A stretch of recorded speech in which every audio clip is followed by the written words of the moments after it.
नमस्कार मित्रांनो, microbiology in Marathi या चॅनलमध्ये आपले स्वागत आहे. या व्हिडिओमध्ये आपण इम्युनोइलेक्ट्रोफोरेसिस हा टॉपिक डिस्कस करत आहोत. तर त्याचं इन डिटेल स्टडी म्हणजे त्याचं प्रिन्सिपल, प्रोसिजर, ॲडव्हान्टेजेस, डिसॲडव्हान्टेजेस असं त्याचे 2 टाईप्स पडतात. ते सुद्धा या व्हिडिओमध्ये आपण पाहणार आहोत. आणि आपण हा टॉपिक जो डिस्कस करतो आहे त्याच्या ज्या काही नोट्स असतील मी टेलिग्राम चॅनलवरती टाकलेले आहेत आणि टेलिग्राम चॅनलची जी लिंक आहे ते डिस्क्रिप्शनमध्ये मी दिलेली आहेत. तर चला मग व्हिडिओ सुरुवात करूयात. सर्वात प्रथम इम्युनोइलेक्ट्रोफोरेसिस काय ते पाहूयात. ही इलेक्ट्रोपोरेटिक टेक्निक आहे. याच्याद्वारे सेपरेशन आयडेंटिफिकेशन आपण प्रोटीनचं करू शकतो, स्पेशली अँटीबॉडी आणि अँटीजन. कारण की याच्यामध्ये इलेक्ट्रोपोरेटिक मोबिलिटी आणि इम्युनॉलॉजी रिॲक्टिव्हिटी त्याच्या बेसिसवरती स्पेशली अँटीबॉडीचं अँटीजनचं सेपरेशन आयडेंटिफिकेशन होतं. याच्यामध्ये जर आपण पाहिलं इलेक्ट्रोफोरेसिस आणि इम्युनोडिफ्युजन ह्या दोघी टेक्निकचं प्रिन्सिपल एकत्र करून ही मेथड तयार केलेली आहे. याच्यामध्ये आपण स्पेसिफिक प्रोटीन डिटेक्ट करू शकतो किंवा एखाद्या मिक्सचरमध्ये जर इम्युनोग्लोबिन असतील ते सुद्धा आपण ह्या जे काही टेक्निक आहे त्याच्यामधून डिटेक्ट हे करू शकतो. आणि इम्युनोइलेक्ट्रोफोरेसिस ही जी टेक्निक आहे ही स्पेशली इम्युनॉलॉजीमध्ये ॲनालिसिस ऑफ अ कॉम्प्लेक्स मिक्सचरमध्ये जर एखादा अँटीबॉडी आयडेंटिफिकेशन करायचं असेल किंवा एखादा डिसीज डायग्नोसिस करायचा असेल तर त्याच्यामध्ये इम्युनोइलेक्ट्रोफोरेसिस ही जी टेक्निक आहे ती वापरली जाते. तर आता आपण त्याचं प्रिन्सिपल पाहूयात. पहिलं आहे electrophoresis. Protein are first separated based on their charge using the standard electrophoresis technique. जी स्टँडर्ड इलेक्ट्रोफोरेसिस टेक्निक आहे त्याच्याद्वारेच याच्यामधून जे काही चार्जच्या बेसिसवरती जे प्रोटीन असेल ते सेपरेट केले जातात आणि नंतर इम्युनोडिफ्युजन म्हणजे ज्या वेळेस इलेक्ट्रोफोरेसिस डन होतं त्याच्यानंतर अँटीबॉडी आणि अँटीजन हे जेलमध्ये ॲड केले जातात, जेणेकरून इम्युनो कॉम्प्लेक्स हे युनिफॉर्म होईल आणि त्या प्रोटीनमध्ये त्या जेलमध्ये जे काही त्याच्यासोबत एक कॉम्प्लेक्स फॉर्मेशन होईल आणि जेणेकरून कॉम्प्लेक्स फॉर्मेशन झालं की प्रिसिपिटेशन लाईन फॉर्म होईल प्रोटीनचं आणि अँटीबॉडी कॉम्प्लेक्सचं. आणि ते प्रेसिपिटन जी काही लाईन असेल तिलाच म्हटलं जातं इम्युनोडिफ्युजन प्रोसेस. अशाद्वारे ह्या 2 टेक्निकद्वारे याचे काही इम्युनो इलेक्ट्रोफोरेसिस आहे ते रन होत असतं. तर त्याचे पहिला जो टाईप आहे सिंगल डायमेन्शन इलेक्ट्रोफोरेसिस. ह्या टेक्निकमध्ये प्रोटीनचं जे काही सॅम्पल असेल ते फर्स्टली इलेक्ट्रोफोरेसिसमध्ये जे काही जेलद्वारे सेपरेट केलं जातं. ज्या वेळेस प्रोटीन हे सेपरेट होतं त्याच्यामध्ये अँटीबॉडी स्पेसिफिक म्हणजे जे की टार्गेट प्रोटीनला ज्या अँटीबॉडी स्पेसिफिक असतील तर त्या वेलमध्ये इंट्रोड्यूस केल्या जातात आणि अँटीबॉडी डिफ्यूज होतात आणि त्या जेलसोबत रिॲक्ट होऊन त्या प्रोटीनसोबत रिॲक्ट होऊन एक प्रेसिपिटेशन लाईन फॉर्म करतात.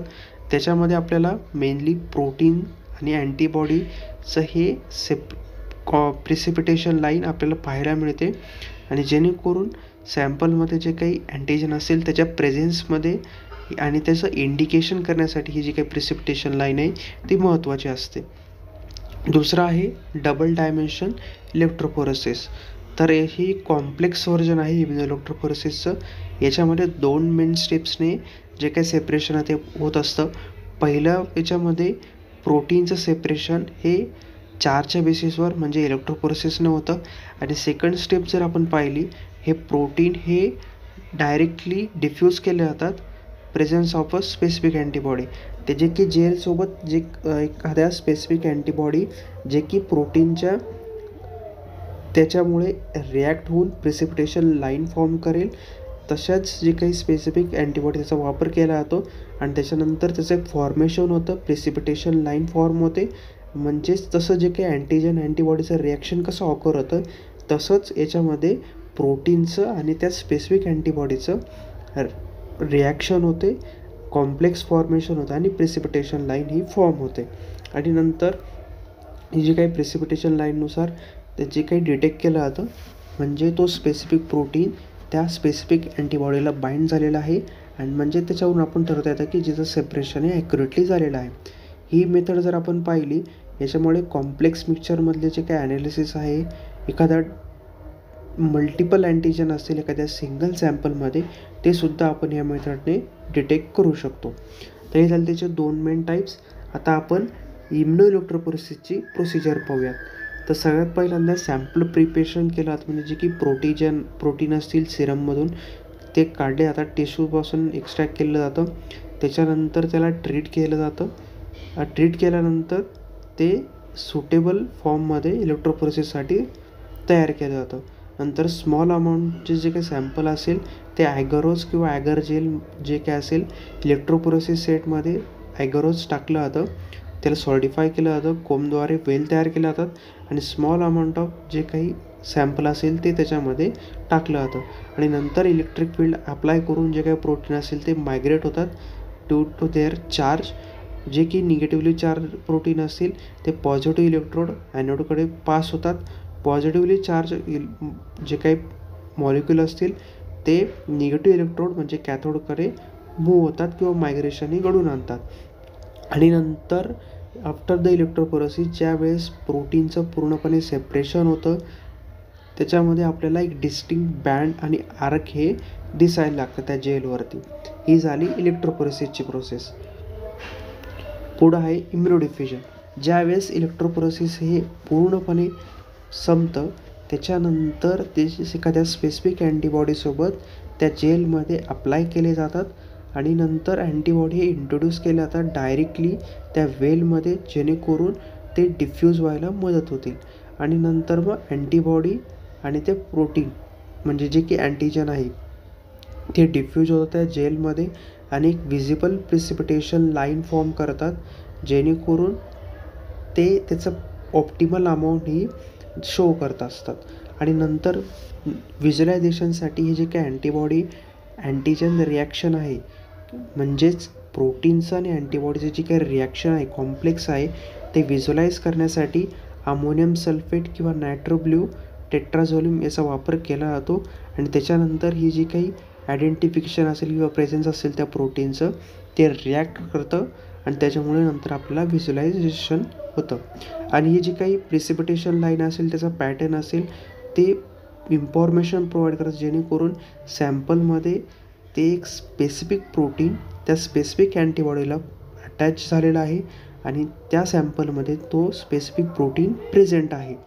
आणि सर्व प्रोटीन हे आपण त्या एखाद्या सिमिलर प्रॉपर्टीजनुसार किंवा मल्टिपल प्रिसिपिटेशन लाईन हे त्याच्यामध्ये फॉर्म होतात, जेणेकरून वेगवेगळे जे काही प्रोटीन असेल त्याचं डिफरन्शिएशन करण्यासाठी आपल्याला मदत होते. तर आपण आता त्याचे ॲप्लिकेशन पाहूया. एकदम सिम्पल अशी प्रोसिजर आहे. पहिलं काय होतं, इलेक्ट्रोफोरेसिस घडवून आणायचं. इलेक्ट्रोफोरेसिसमध्ये त्याच्यामध्ये स्पेसिफिक अँटीबॉडी टाकायच्या, परत त्याचं मायग्रेशन घडवून आणायचं आणि त्याच्यामध्ये एक प्रिसिपिटेशन लाईन फॉर्म होणार. म्हणजेच आपण स्पेसिफिक अँटीबॉडी टाकले तर स्पेसिफिक प्रोटीनलाच बाइंड होणार आणि तिथे प्रिसिपिटेशन लाईन फॉर्म करणार आणि त्याच्यानुसार आपल्याला समजेल की त्या सॅम्पल ऑफ मिक्सचरमध्ये तो स्पेसिफिक अँटीबॉडी त्या स्पेसिफिक प्रोटीनला बाइंड झाला आहे आणि त्याच्यामुळेच प्रिसिपिटेशन लाईन ही फॉर्म झालेली. तर त्याच्यानुसार मग आपण त्याचं सेपरेशन करू शकतो आणि नंतर ते व्हिज्युलायझेशन करून त्याचं ॲनालिसिस करून आपण त्याचा पूर्णपणे डाटा हा डिटेक्टरमध्ये डिटेक्ट करू शकतो. त्याच्यानंतर आपण त्याचे ॲप्लिकेशन पाहूया. सर्वात प्रथम जे ॲप्लिकेशन आहे डिसीज डायग्नोसिसमध्ये, व्हरायटी ऑफ डिसीजमध्ये ॲबनॉर्मल प्रोटीनची लेवल असेल किंवा मल्टिपल मायलोमा असे वेगवेगळे जे काही मायलोमा कॅन्सरचे जे काही डिसीज असतील त्याच्यामध्ये डायग्नोसिस करण्यासाठी त्या डिसीजचा इम्युनोइलेक्ट्रोफोरेसिसचा वापर केला जातो. काही वेळेस जे काही ॲबनॉर्मल प्रोटीन असेल त्याचं डिटेक्शनसाठी सुद्धा याचा वापर केला जातो. काही वेगवेगळे जे काही डिसीज असतात त्याच्यामध्ये हेल्प करण्यासाठी सुद्धा याचा वापर केला जातो. त्याच्यानंतर इम्युनोग्लोबिनचं कॅरेक्टरायझेशन करण्यासाठी, म्हणजे वेगवेगळे जे काही डिफरंट टाईप्स ऑफ इम्युनोग्लोबिन आहे ते सॅम्पलमध्ये प्रेझेंट आहे का किंवा त्याचे वेगवेगळे त्याचे चार्ज किंवा त्याची रिॲक्टिव्हिटी त्याच्या बेसिसवरती जे काही इम्युनोग्लोबिन आहे त्याचं सेपरेशन ॲनालिसिस आपण करू शकतो. या टेक्निकद्वारे आपण जे काय आयसो एन्झाईम असतील अँटीजन अँटीबॉडी इंटरॅक्शनद्वारे ह्या कॉम्प्लेक्स मिक्सचरमधून ब्लडमधून किंवा युरिनमधून सुद्धा जे काही मॉलिक्यूल असतील त्याचं सेपरेशन आपण ह्या टेक्निकद्वारे करू शकतो. तर वेगवेगळे याच्यामुळे आपण जे काही अँटीजनचं जे काही आयडेंटिफिकेशन करू शकतो.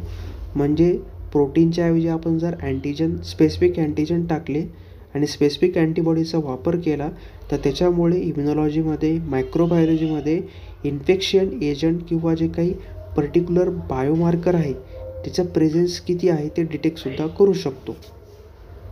पुढचं जे ॲप्लिकेशन आहे क्वालिटी कंट्रोलमध्ये, वॅक्सिन प्रोडक्शनमध्ये किंवा बायोटेक्नॉलॉजीमध्ये क्वालिटी कंट्रोल टेस्ट म्हणून जे की वॅक्सिनमध्ये किंवा थेरपॅटिक प्रोटीन असतील त्याचं करेक्ट अँटीजेनिक कंपोनंट त्याच्यामध्ये प्रेझेंट आहे का नाही ते डिटेक्ट करण्यासाठी सुद्धा याचा वापर हा केला जातो. तसंच जर आपण पाहिलं प्रोटीनचं प्युरिफिकेशन प्रोसेसनंतर त्या प्रोटीनमध्ये किती प्युरिटी आहे ते चेक करण्यासाठी किंवा किती अमाऊंटमध्ये त्याच्यामध्ये कंटामिनंट त्या सॅम्पलमध्ये प्रेझेंट आहे ते डिटेक्ट करण्यासाठी सुद्धा या टेक्निकचा वापर हा केला जातो. तर ही झाली त्याची ॲप्लिकेशन. त्याच्या आता आपण ॲडव्हान्टेजेस पाहूया. तर हाय स्पेसिफिसिटी हे त्याचं मेन ॲडव्हान्टेजेस आहे, म्हणजे याच्यामध्ये हायली स्पेसिफिक आयडेंटिफिकेशन आपण करू शकतो जे की टार्गेट प्रोटीनचं अँटीजनचं ॲज अ अँटीजन अँटीबॉडी इंटरॅक्शनद्वारे. त्याच्यानंतर ही जी काही प्रेसिपिटेशन लाईन फॉर्म होते त्यामुळे ही हायली सेन्सिटिव्ह आणि लो कॉन्सन्ट्रेशन ऑफ टार्गेट प्रोटीनसुद्धा याच्यामध्ये आपण डिटेक्ट हे करू शकतो. इम्युनोइलेक्ट्रोफोरेसिसमध्ये ही सिम्पल आणि इनएक्सपेन्सिव्ह टेक्निक आहे जर कम्पेअर केलं दुसऱ्या टेक्निकद्वारे. जे काही प्रोटीन ॲनालिसिस करणारे जे काही मेथड आहे त्याच्यामध्ये ही जी काही इम्युनोइलेक्ट्रोफोरेसिस आहे ती सिम्पल आणि इनएक्सपेन्सिव्ह टेक्निक म्हणून मानली जाते. व्हर्सॅलिटी जर आपण पाहिली, जे काही wide range of biological sample म्हणजे सिरम असेल, युरिन असेल, टिश्यू एक्स्ट्रॅक्टसुद्धा याच्यातून आपण सेपरेट करू शकतो आणि वेगवेगळ्या डायग्नॉस्टिकमध्ये, रिसर्च सेटिंगमध्ये याचा वापर हा करू शकतो. तर त्याचे लिमिटेशन आता आपण पाहूयात. ह्या इम्युनोइलेक्ट्रोफोरेसिसमध्ये आपण प्रोटीन सेपरेट करतो पण त्याचं रेझोल्युशन हे जनरली जर आपण पाहिलं लोअर दॅन जे काही दुसरे ज्या टेक्निक आहे 2 डायमेन्शनल इलेक्ट्रोफोरेसिस झालं, हाय परफॉर्मन्स लिक्विड क्रोमॅटोग्राफी झालं त्याच्याद्वारे याचं रेझोल्युशन थोडं कमी आहे, टाईम कन्झ्युमिंग जास्त आहे. म्हणजे पर्टिक्युलरली इम्युनोइलेक्ट्रोफोरेसिसमधला जो दुसरा टाईप आहे डबल डायमेन्शनल इम्युनोइलेक्ट्रोफोरेसिस तो थोडासा टाईम कन्झ्युमिंग आहे कारण की त्याच्यामध्ये मल्टिपल स्टेप ह्या प्रेझेंट आहेत त्यामुळे त्याच्यात थोडासा वेळ लागतो. आणि मेन जे याचं लिमिटेशन आहे हाय क्वालिटीमध्ये, हाय रेझोल्युशनमध्ये किंवा त्याचं थोडंफार रेझोल्युशनमध्ये हा प्रोटीन सेपरेशन करतो आहे, अँटीजनचं सेपरेशन करतो आहे, प्रेसिपिटेशन लाईन फॉर्म करतो आहे, पण याच्यामध्ये स्पेसिफिक अँटीबॉडीची गरज लागते. टार्गेट प्रोटीनला जर आपल्याला हिट करायचं असेल तर स्पेसिफिक अँटीबॉडीसुद्धा त्याच्यामध्ये लागतात आणि काही वेळेस स्पेसिफिक अँटीबॉडी डिटेक्ट करणं हे सुद्धा खूप मोठा टास्क आहे आणि ते प्रोड्यूस करणं हे सुद्धा खूप मोठा टास्क आहे. त्याचा एक मेन स्पेसिफिक जर लिमिटेशन जर आपण म्हटलं या टेक्निकचं तर ते म्हणजे की रिक्वायर अ स्पेसिफिक अँटीबॉडी. तर इम्युनोइलेक्ट्रोफोरेसिस ही एक व्हॅल्युएबल टेक्निक आहे. याच्यामध्ये आपण स्पेसिफिक प्रोटीनचं इंटरॅक्शन, कॉम्प्लेक्स जे काही बायोलॉजिकल सॅम्पल आहे त्याच्यातून इंटरॅक्शन घडवून आणू शकतो. इलेक्ट्रोफोरेसिस आणि इम्युनॉलॉजिकल रिॲक्शनद्वारे कंबायनेशन करून स्पेसिफिक मेथडद्वारे अँटीजनचं, अँटीबॉडीचं रिसर्चमध्ये, क्लिनिकल डायग्नॉस्टिक्समध्ये आपण याचा वापर करू शकतो. काही थोडेसे त्याचे लिमिटेशन आहेत. स्पीडमध्ये म्हटलं, रिझोल्युशनमध्ये स्पेसिफिक अँटीबॉडीज लागतात पण ह्या टेक्निक आपण इम्युनॉलॉजीमध्ये, मायक्रोबायोलॉजीमध्ये यूज करू शकतो. तसंच डिसीज डायग्नोसिससुद्धा याच्यामुळे आपण करू शकतो. तर या व्हिडिओमध्ये आपण इम्युनोइलेक्ट्रोफोरेसिस हा टॉपिक डिस्कस केला. जर तुम्हाला माझा व्हिडिओ इम्पॉर्टंट वाटला असेल नक्की व्हिडिओ लाईक करा आणि चॅनल सबस्क्राईब करायला विसरू नका. चला भेटूया पुढच्या व्हिडिओमध्ये.